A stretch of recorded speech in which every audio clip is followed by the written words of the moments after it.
28 फरवरी को जब ईरान पर सर्जिकल स्ट्राइक होता है, आयतुल्लाह खमीनी के साथ साथ जो पूरी टॉप लीडरशिप है, 40 लोगों को उनको जब मार गिराया जाता है, तो लगता था कि ईरान की स्टोरी यहां खत्म होने वाली है। लोग सड़कों पर आ जाएंगे, क्रांति आ जाएगी, सत्ता पलट हो जाएगी, वेनेजुएला पार्ट 2 हो जाएगा और ट्रंप अपने आप को विजेता घोषित कर देगा। लेकिन एक महीने होने को आ रहे हैं, 28 मार्च आते आते कहानी कुछ पलटी हुई लग रही है। अमेरिका को पीछे ढकेल दिया गया है, ईरान डिक्टेट कर रहा है युद्ध होगा नहीं होगा, सीज फायर होगा या नहीं, एक लंबे युद्ध की तैयारी दिख रही है और ट्रंप को troops on the ground, boots on the ground डालने की जरूरत दिख रही है। एक महीने होने आ रहे हैं इस युद्ध को। एक सवाल तो जहन में आता है, एक महीने पहले जरूर ना आता, थोड़ा मजाक भी लगता, लेकिन अब यह सवाल हमें पूछना पड़ेगा कि क्या ईरान इस युद्ध को जीत सकता है? Can Iran win this war? अब विन का मतलब यह नहीं है कि वहां मुज्तबा खमीनी वॉशिंगटन डीसी चले जाएंगे और वहां परचम लहराएंगे ईरान का। विन का मतलब है सिंपल, कि कुछ लीडरशिप इंटैक्ट रह जाती है, कुछ command and control structure intact रह जाता है, वो अपने बैलिस्टिक स्टॉकपाइल जब चाहे इस्तेमाल कर सकते हैं, जहां चाहे हिट कर सकते हैं, स्ट्रेट ऑफ हॉर्मुज को कंट्रोल कर सकते हैं, टोल ले सकते हैं, ग्लोबल इकोनॉमी को अपने मतलब से चोक कर सकते हैं जब वो चाहे। तो टेक्निकली देखें तो ईरान इस युद्ध को अभी जीत रहा है। सवाल यह है कि अगर इसी तरीके से ईरान इस पेस को मेंटेन करता है, अमेरिका इस होल्ड को तोड़ नहीं पाता है 6 महीने के लिए, 1 साल के लिए, तो इससे अमेरिका के फ्यूचर पर, अमेरिका के इमेज पर क्या इंपैक्ट पड़ेगा? और इसीलिए हमारा यहां मानना है देशभक्त पर कि ये जो वॉर है, इसका आउटकम हमारी पूरी दुनिया को, जैसे हम इस दुनिया को देखते हैं, जैसे पावर इक्वेशन है इस दुनिया में, उसको पूरी तरीके से रीबैलेंस कर सकता है। एक महीने से इसी टॉपिक पर हम एपिसोड इसलिए बना रहे हैं क्योंकि हमारे जिंदगी का सबसे अहम युद्ध है ये, और इसका इंपैक्ट पूरी दुनिया पर पड़ेगा, भारत पर भी पड़ेगा। अब ये जो सवाल है, इसका जवाब जानना इतना जरूरी क्यों है? इसका जवाब जानोगे तभी आप समझोगे कि ट्रंप इतना डेस्परेट क्यों है इस युद्ध को खत्म करने के लिए। या तो ट्रूप्स भेजेगा, या तो कह रहा है कि नहीं, इरानियंस तो बहुत बढ़िया हैं, मैं तो उनको कॉम्प्लीमेंट करता हूं, सीज फायर ऑफर देने की कोशिश कर रहा है, दूसरे दिन धमका भी रहा है कि 2 दिन में खोलो स्ट्रेट ऑफ हॉर्मुज, नहीं तो मैं तुम्हें खत्म कर दूंगा, तीसरे दिन डिल्यूजनल टॉक्स भी कर रहा है, कह रहा है कि अरे वो तो चाहते हैं कि मैं बन जाऊं आयतुल्ला। इसके बारे में खैर पूरा एपिसोड बनाकर रखा है, समय मिलेगा तो देख लीजिएगा कि ट्रंप कैसे डिल्यूजनल भी हो गए हैं। लेकिन पिछले 24-48 घंटे में बहुत कुछ और बदला है। ईरान ने ट्रंप के पीस पॉइंट, ये जो 15 पॉइंट पीस प्रपोजल है, उसको लिटरली रिजेक्ट कर दिया है। कोई बातचीत नहीं हो रही है, डायलॉग नहीं हो रही है पाकिस्तान में। भारतीय मीडिया में बहुत सारी कवरेज हुई थी इस चीज को लेकर, हमने कवर नहीं किया था क्योंकि हमें मालूम था कि ईरान अभी ट्रंप को सीरियसली नहीं ले रहा है। हालांकि हमारे फॉरेन मिनिस्टर जयशंकर जी ने अपने आप को काफी एक्सपोज कर दिया, कहा कि हम बातचीत नहीं कराते हैं, हम मीडिएशन नहीं कराएंगे, हम दलाल नहीं हैं। पिछले साल कह रहे थे कि भैया हम ही एक देश हैं जो यूक्रेन, रशिया, इजराइल, ईरान से बातचीत कर सकता है, लेकिन अब हम दलाल बन जाते अगर हम मीडिएटर होते। खैर वो दूसरी बात है। ईरान ने पूरा जो इक्वेशन है अब फिर से पलट दिया है। ट्रंप की boots on the ground strategy सुनकर ईरान ने बोल दिया है कि अगर ऐसा होता है तो हम यूएई को टारगेट कर देंगे, हम उस पर धावा बोल देंगे, हम उसे कैप्चर कर देंगे, हम उसे इन्वेड कर देंगे। कोई भी देश जो अमेरिका के ग्राउंड इन्वेजन को सपोर्ट करेगा उस पर हम अटैक कर देंगे, उसे हम कैप्चर कर देंगे। याद रखें, ईरान ने ऑलरेडी 13 यूएस बेस जो गल्फ में थे उसे खत्म कर दिया है, एलिमिनेट कर दिया है। वहां अमेरिका के लोग जा तक नहीं सकते हैं, काम तक नहीं कर सकते हैं। और अब वहां से जो भाग कर लोग यूएस होटल में छिपे हुए हैं, सिविलियन एरियाज में छुपे हुए हैं, अब ईरान कह रहा है कि हम तुम्हें भी टारगेट करेंगे जहां से तुम ऑपरेट कर रहे हो। आईआरजीसी ने एक धमकी दी है, in the coming hours we will attack hotels in the United Arab Emirates, Bahrain and also in Damascus, Syria where American forces are staying.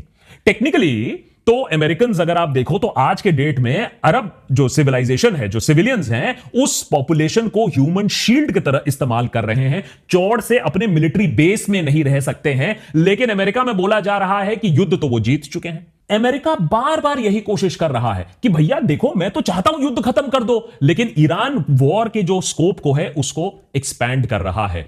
1 million fighters mobilise कर रहा है आईआरजीसी, और यहां तक कि 12 साल के बच्चों तक को भी अलाउ कर दिया है कि आप भी युद्ध में शामिल हो सकते हो। अब आप इसको डिबेट जरूर कर सकते हो गुड या बैड, लेकिन इजराइल के हथकंडों के सामने पता नहीं गुड क्या रह गया और बैड क्या रह गया है।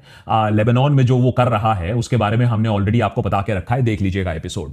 उधर आईडीएफ के चीफ कह रहे हैं कि इजराइल की जो मिलिट्री है वो कोलैप्स कर सकती है क्योंकि लोग नहीं है उनके पास, मैन पावर शॉर्टेज हो रही है। आप सोचिए, इजराइल की जो जेनोसाइड मशीनरी है वो अपने आप को स्ट्रेच्ड पा रही है। इतना पैसा, इतना सपोर्ट के बावजूद इजराइल अपनी लिमिटेशन समझ रहा है। उधर पेंटागन और 10,000 ट्रूप्स सोच रहा है कि हम भेजें ईरान में। अमेरिका लेकिन रुक रहा है, सोच रहा है, बूट्स ऑन द ग्राउंड डालने से पहले इतिहास को शायद देख रहा है कि कहीं मेरे साथ वियतनाम, इराक और अफगानिस्तान फिर से तो ना हो जाए। और इसीलिए ट्रंप ने अपना एनर्जी प्लांट पर जो बम गिराने का प्लान था उसको 10 दिन से पोस्टपोन कर दिया है। अब कहा है अप्रैल 6 नया डेडलाइन है। ट्रंप का कहना है कि ईरान मुझसे भीख मांग रहा था। ईरान कह रहा है कि भैया हमने कोई पॉज नहीं मांगा है। ईरान तो कह रहा है कम टू ईरान हबीबी। उधर हुतीज भी कह रहे हैं कि आओ हम भी आ रहे हैं, रेड सी को हम भी ब्लॉक करने वाले हैं। रशिया बैठकर वहां मुस्कुरा रहा है, उसका ऑयल रेवेन्यू $24 बिलियन हो गया है, डबल हो गया है एक महीने के अंदर। और चाइना वहां सीक्रेटली बैठकर नोट्स ले रहा है कि अमेरिका क्या कर सकता है, क्या नहीं कर सकता, उसकी कैपेबिलिटी क्या है, जिससे ताइवान पर जब वो कब्जा करे तो अमेरिका कुछ ना कर पाए। वहां भारत में भी हम तैयारी कर रहे हैं एक मैसिव ऑयल प्राइस हाइक के लिए। फिलहाल गवर्नमेंट ने ड्यूटी ऑन ऑयल को अभी स्लैश किया है, तो अभी तो पेट्रोल पंप में स्टेबल प्राइसेस है, लेकिन इलेक्शन के बाद क्या होगा किसी को पता नहीं। तो ऑब्वियस सी बात है, चाहे यूएस ईरान युद्ध में उनके धमाके जो हैं वो पूरी दुनिया अभी महसूस कर रही है और भी ज्यादा महसूस करने वाली है आने वाले दिनों में। Oil, raw material shortage, supply chain टूट रहे हैं, कंपनीज एक देश से दूसरे देश भाग रहे हैं, सब अपना अपना हिसाब देख रहे हैं। ऐसे उथल पुथल के बीच में अक्सर एक जगह की इंपॉर्टेंस गिरती है और किसी नए जगह पर ताकत एक नई उभरती है। इस बार वो नई ताकत, वो नई शक्ति भारत देश भी हो सकती है, क्योंकि पहली बार दुनिया का सबसे जाना माना startup accelerator Y Combinator Bharat आ रहा है। वाई कॉम्बिनेटर ने एयरबीएनबी, स्ट्राइप, ड्रॉपबॉक्स, रेडिट जैसे कंपनीज को उड़ान भरने में बहुत अहम भूमिका निभाई थी। अब वो भारत की तरफ रुख कर रहे हैं, हमारे पोटेंशियल को देखकर, समझकर। यह एक बड़ा सिग्नल है और जो बिल्डर्स हैं उनके लिए अपॉर्चुनिटी उससे भी बड़ा है। 16 और 17 अप्रैल को बेंगलोर में वाइबकॉन इंडिया हो रहा है और यहां आप वाइब कोड करके सीधा वाई कॉम्बिनेटर इंटरव्यू तक पहुंच सकते हैं, डायरेक्ट, बिना रेगुलर एप्लीकेशन के, बिना क्यू में खड़े हुए। लेकिन इसके लिए आपको इनविटेशन तो चाहिए होगा, यहां आपको अपनी जगह तो कमानी पड़ेगी। इंडिया के टॉप 300 बिल्डर्स के बीच में अपने आप को साबित करना पड़ेगा। यहां विनर्स को मिलेगा डायरेक्ट वाई कॉम्बिनेटर्स के साथ इंटरव्यू, बेंगलोर के बिलबोर्ड्स पे जगह और स्टार्टअप सिस्टम का अटेंशन। टॉप 3 विनर्स को मिलेंगे $5,000, $3,000 and $2,000 in cash reward. Finalist को इन्वेस्टर्स के साथ राउंड टेबल, माने वो लोगों के साथ मीटिंग जो एक्चुअली कंपनीज बनाते हैं। तो अगर आपको लगता है कि आप इंडिया के बिल्डर्स में से हो, अगर सच में बिल्ड और कंपीट कर सकते हो, तो अप्लाई करो वाइबकॉन इंडिया के लिए। लिंक डिस्क्रिप्शन में मैंने देकर रखा है। एक ही मौका है, मत चूको इसको और इसे शेयर करो उन लोगों के साथ जिन्हें ऐसे एक मौके की तलाश है। Best of luck. Anyways, back to the story. इस युद्ध का आउटकम बहुत इंपॉर्टेंट है। अमेरिका युद्ध तो बहुत लड़ता है, लेकिन इस एक युद्ध से बहुत कुछ इस पर टिका हुआ है। यह सिर्फ स्ट्रेट ऑफ हॉर्मुज को वापस खोलने की बात नहीं है, वो तो बहुत एक छोटा सा गोल है। अमेरिका इसीलिए बार बार कहती रहती है, हम जीत गए, हम जीत गए, हम जीत गए।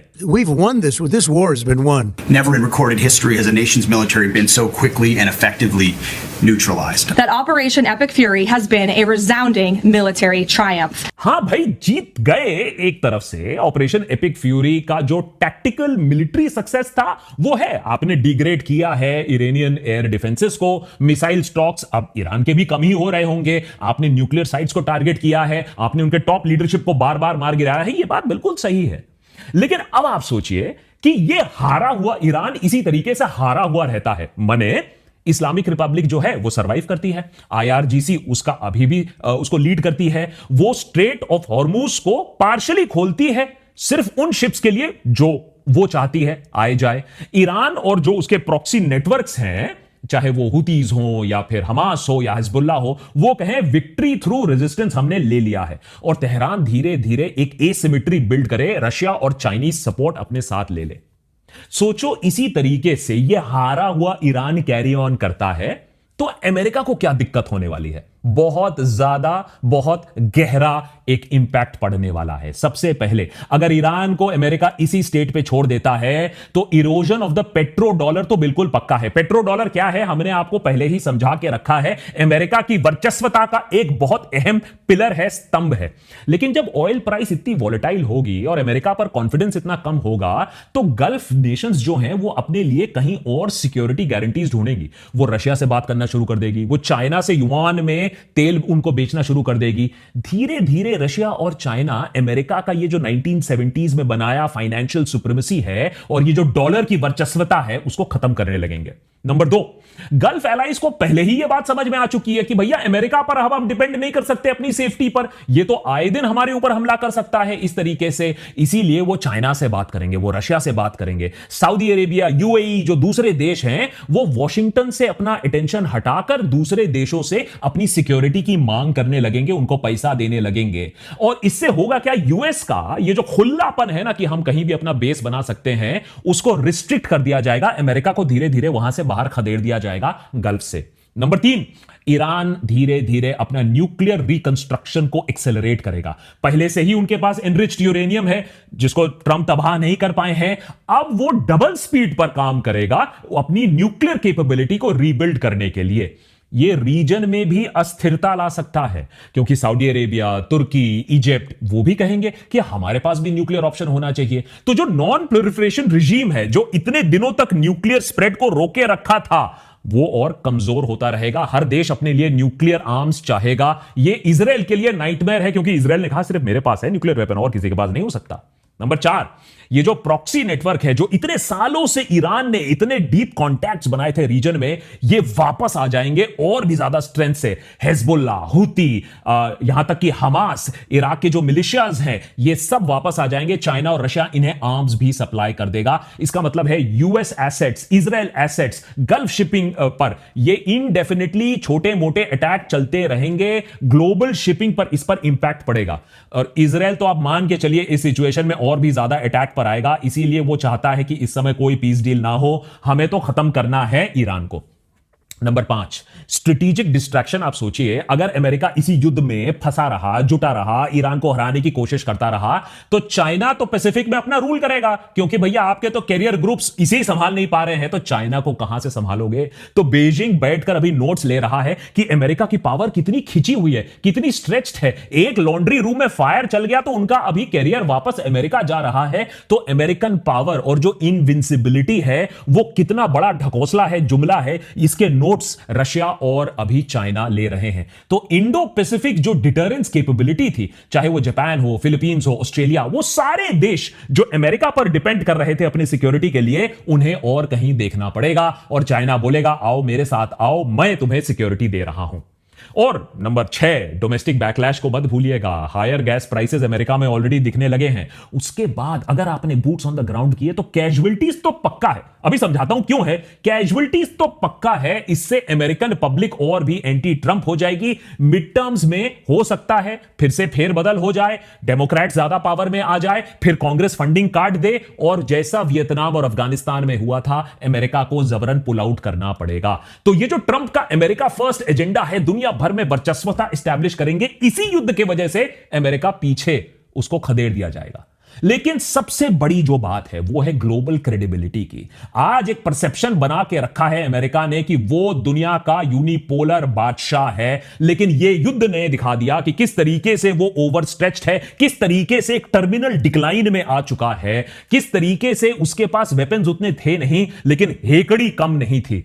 चाइना, रशिया, नॉर्थ कोरिया देखेगा कि भैया कोई इनविंसिबल नहीं हो, हम तुम्हें इकोनॉमिकली भी टाइट कर सकते हैं, हम मिलिटरीली भी हम तुम्हें चैलेंज कर सकते हैं। अफगानिस्तान के बारे में अक्सर कहा जाता है that it is the graveyard of empires. अंग्रेज आए थे एक जमाने में, फिर रशिया ने भी कोशिश की, अमेरिका ने भी 20 साल कोशिश की। सब सोचते हैं कि हम अफगानिस्तान के ऊपर कंट्रोल जमा लेंगे, हम यहां सब ठीक कर देंगे, हम यहां। अमेरिका तो डेमोक्रेसी लाने की भी कोशिश कर चुका था अफगानिस्तान के ऊपर, लेकिन लोगों ने कहा था कि हम मर जाएंगे लेकिन हम अपने ऊपर किसी को बैठने नहीं देंगे, we will not be occupied. तो ऑब्वियसली लास्ट में अमेरिका भी चलेगा। चाइना इतना स्मार्ट है कि उसने यह कहा है कि हम डायरेक्टली तो अटैक नहीं करेंगे अफगानिस्तान के ऊपर, ऊपर, ऑल द इंटरेस्ट उनके भी अफगानिस्तान में है।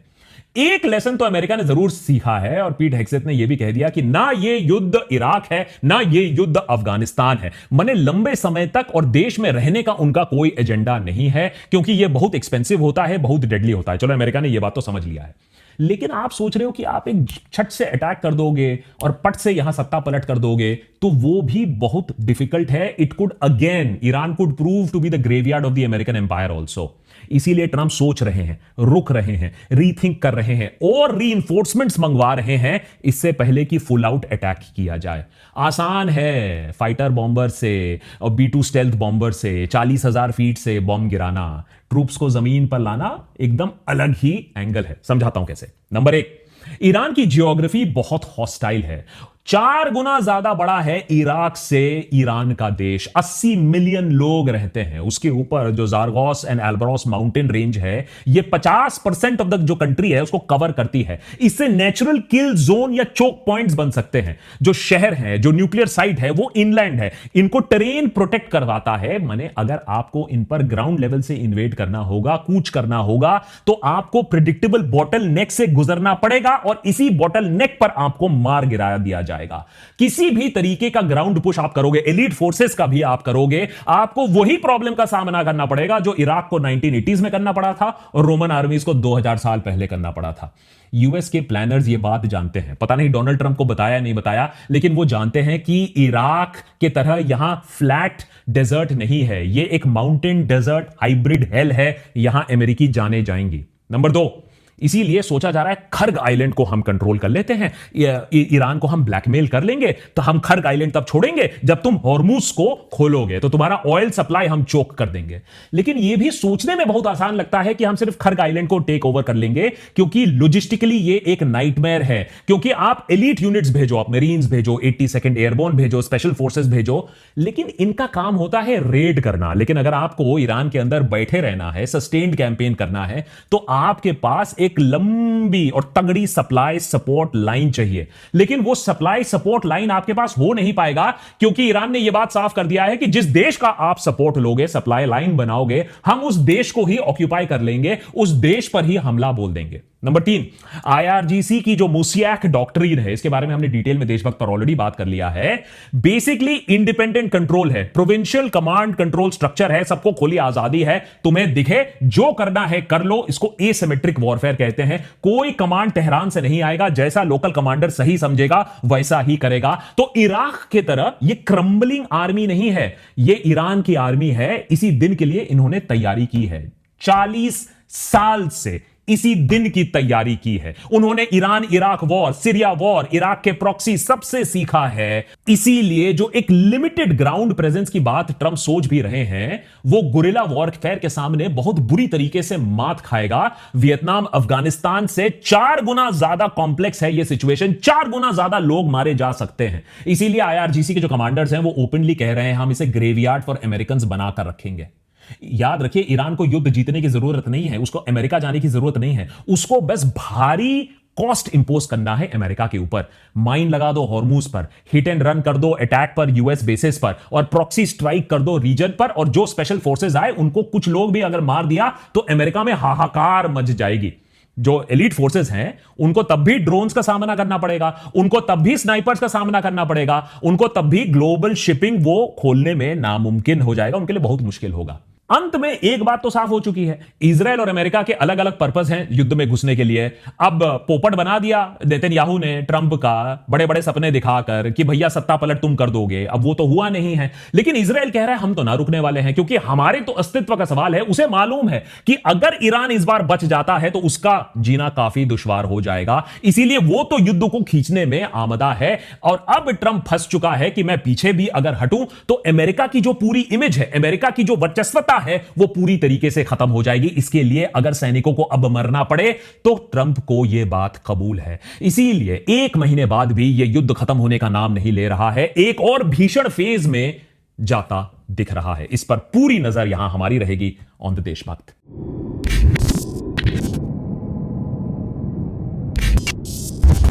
एक तरफ ट्रंप का अपना लक्ष्य है, लेकिन आप अपना लक्ष्य ना भूलें। 16 और 17 अप्रैल को बैंगलोर में वाइबकॉन इंडिया हो रहा है, और अगर आप चाहते हो वाइब कोड करके सीधा वाई कॉम्बिनेटर इंटरव्यू फेज तक पहुंचना डायरेक्ट बिना रेगुलर एप्लीकेशन के, then you must attend this. नीचे डिस्क्रिप्शन पे मैंने लिंक देके रखा है, शेयर करिएगा इस बात को अगर आप जानते हो किसी को जो इस मौके की तलाश में है। Many thanks for watching.